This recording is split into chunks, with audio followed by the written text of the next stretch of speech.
غنچه باغا چمنه بلبل صد انجمن جان فدای کنم دل بر جانان من هی چنگ منو تار می شوخ دل آزار می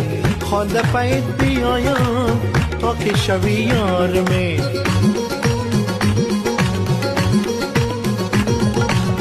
سبزه چی خوشنمایی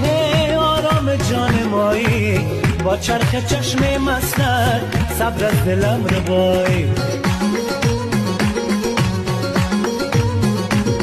هی دل بر کنار ارسی هی شیشته برای کرسی گفتم نشد که روزه احوال ما بپرسی